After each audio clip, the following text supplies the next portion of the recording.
Some good news, some bad news, and some news that just doesn't make any sense at all after week 2 of the preseason. That's coming up next on Locked On Rams. You are Locked On Rams, your daily Los Angeles Rams podcast.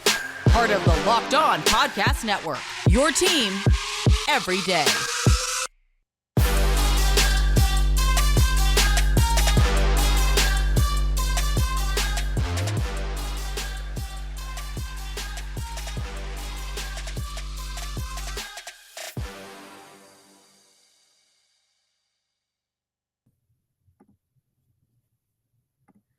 Thanks for making Locked On Rams your first listen every single day, free and available wherever you get your podcasts. My name is Travis Rogers. Thanks for making us a part of what you do. And today's pod is brought to you by BetOnline. BetOnline has you covered this season with more props, odds, and lines than ever before.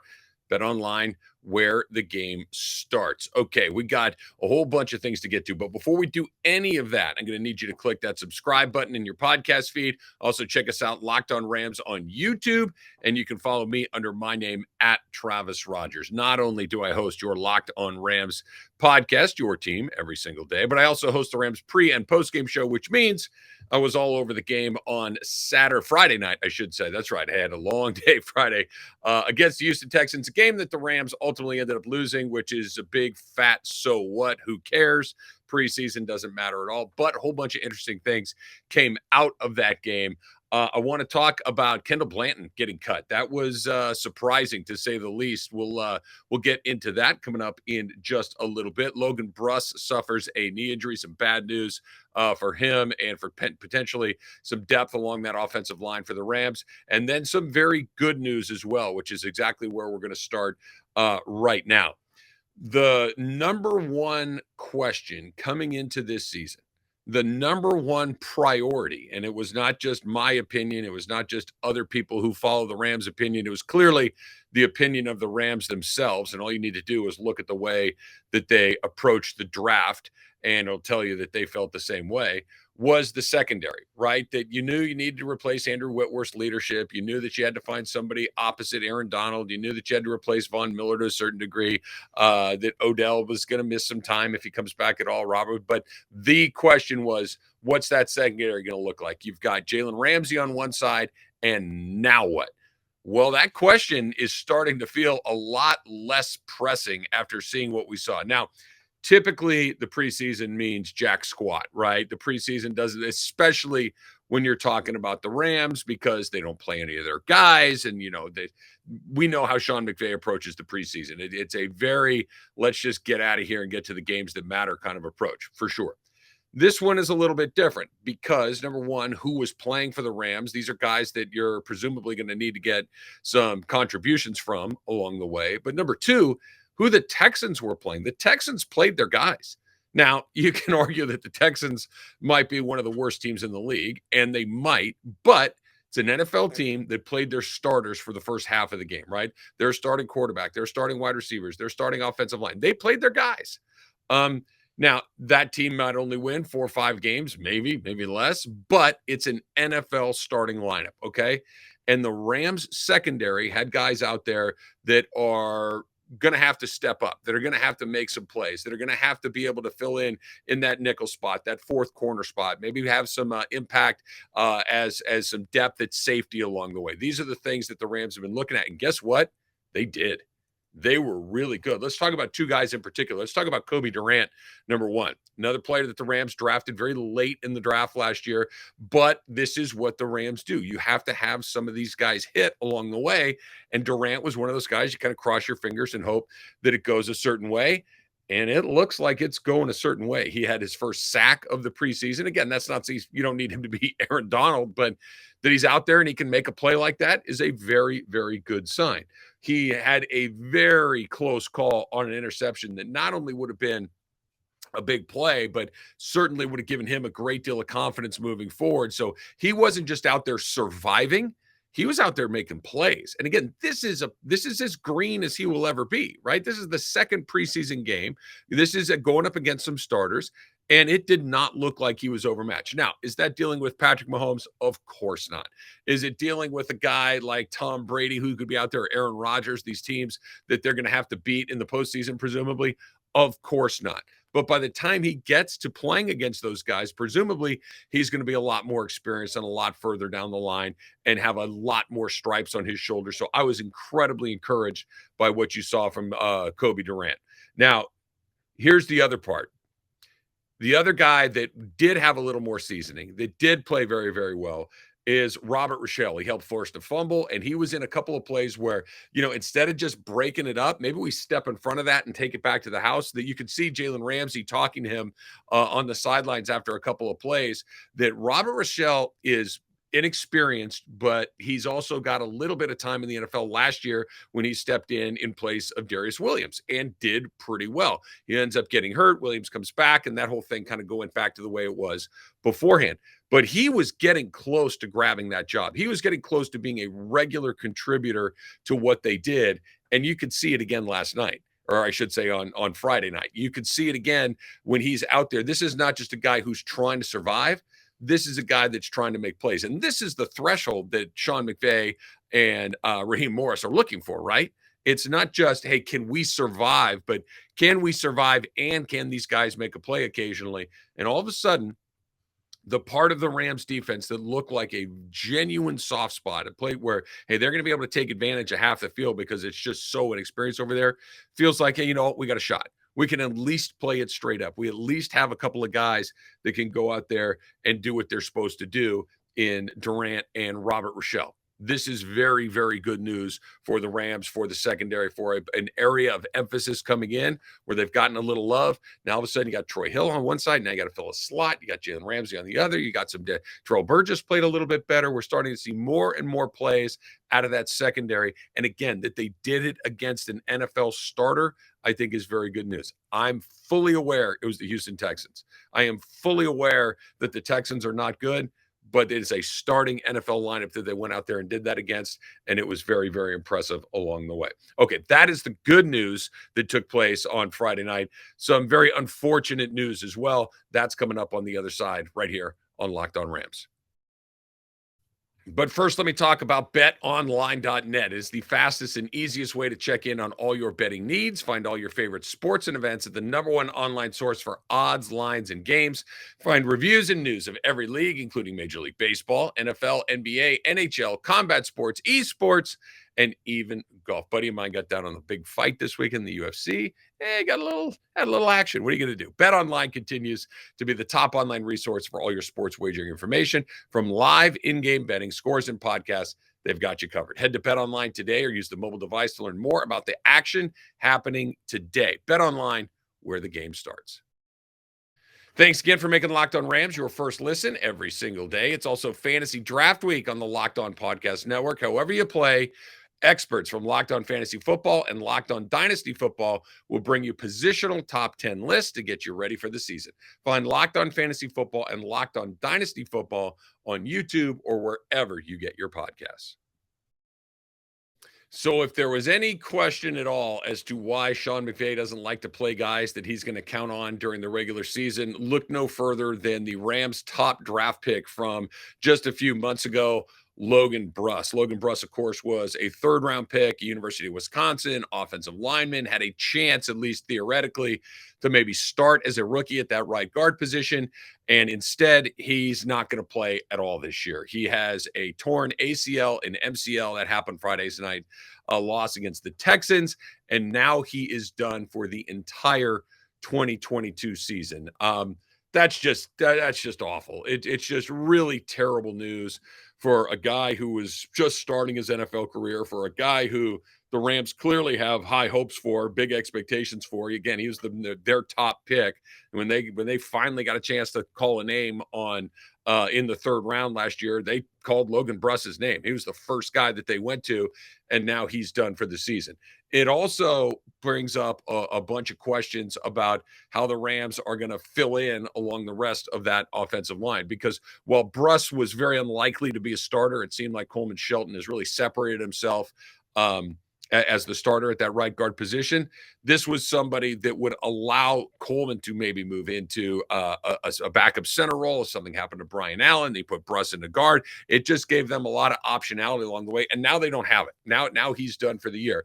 That's part one. And part one is just you feel terrible for a guy who kind of had this thing blow up so early on him in his career. But number two is this is a whole year of football that he does not get to play. So fast forward to, late August 2023, and here we are talking about Logan Brunson. He has no NFL experience. A whole year has gone by, and he has no NFL experience. Let's go back to Brian Allen and Joe Noteboom a few years ago, right? When they drafted those guys in the third round, and they brought him in thinking, okay, this will be Andrew Whitworth's replacement. This could be John Sullivan's replacement.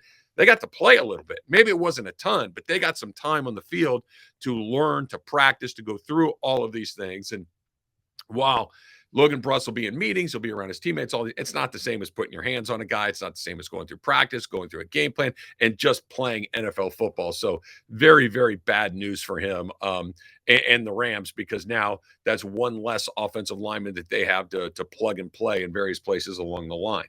If there are some silver linings to all of this, and again, you're going to have to find silver linings wherever you can when something like this happens, is Tremaine Ankrum and A.J. Jackson have looked really good so far in the preseason. These are a couple of guys that give you depth. I know you got A.J. Arcuri, who obviously is another rookie lineman that's drafted out of Michigan State. He's looked really good as well. So the good news is it does feel like you have some options along the way.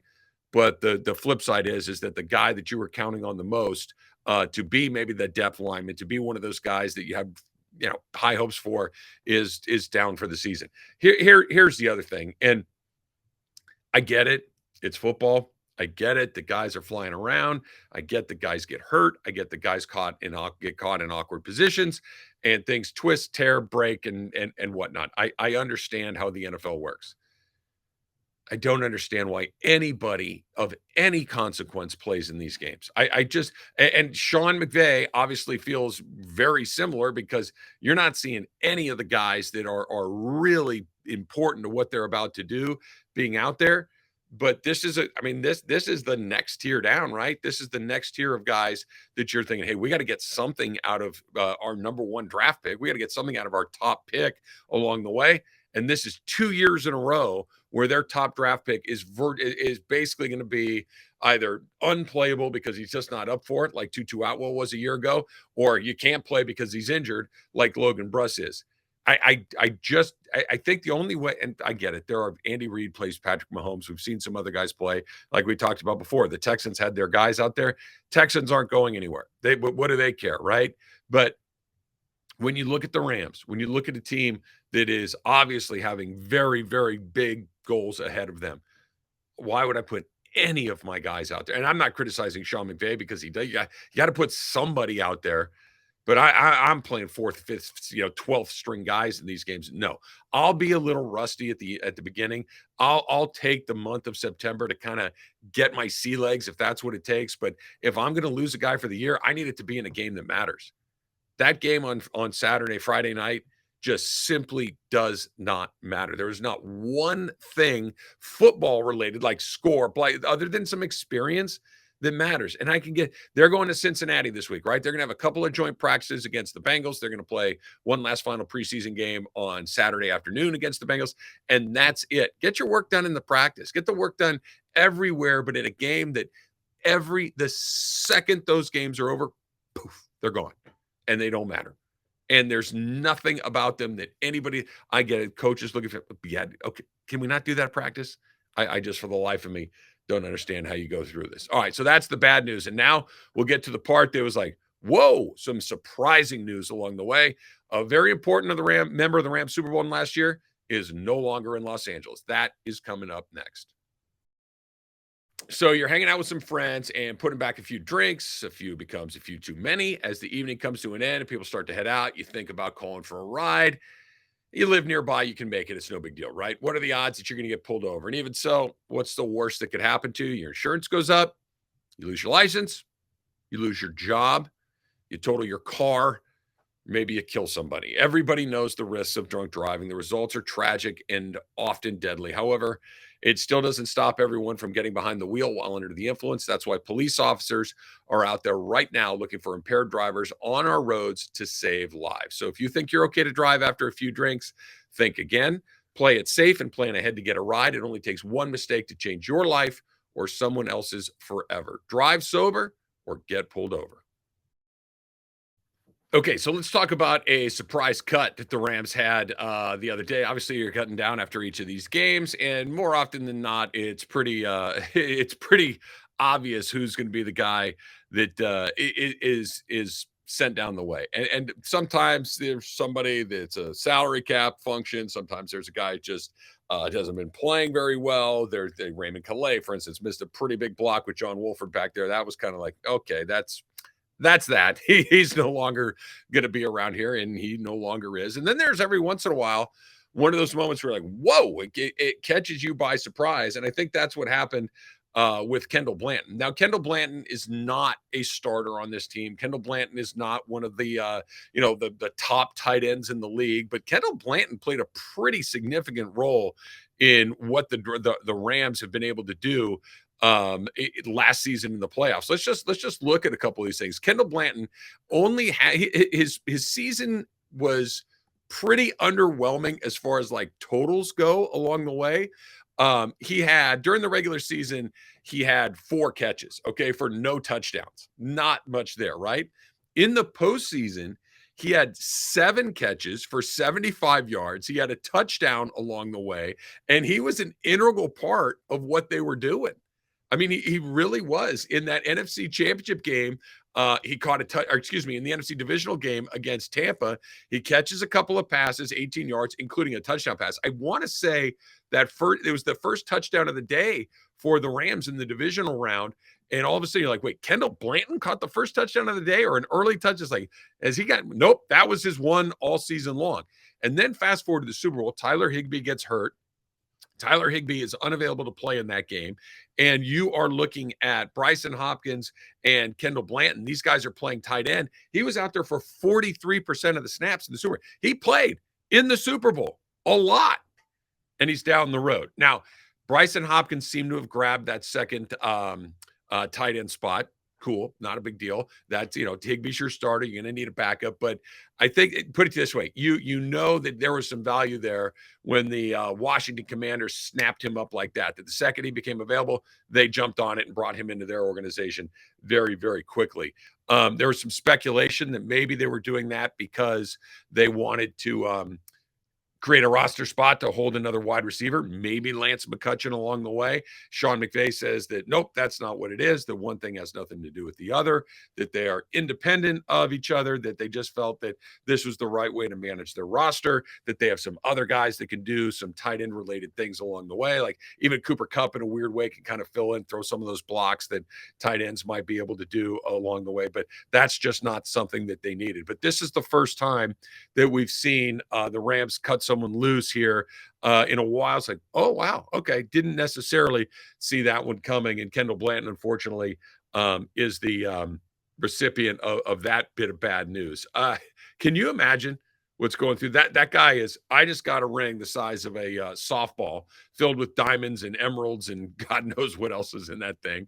One of the most functional teams in the league, playing in a stadium that is state of the art for a head coach that is universally considered one of the best at what he does, a team that is all in and going for it all the time and good year after year after year after year, to the Washington commute. He wakes up as a commander the next day, who has an owner who can't get out of his own way. He's in the middle of all sorts of legal situations.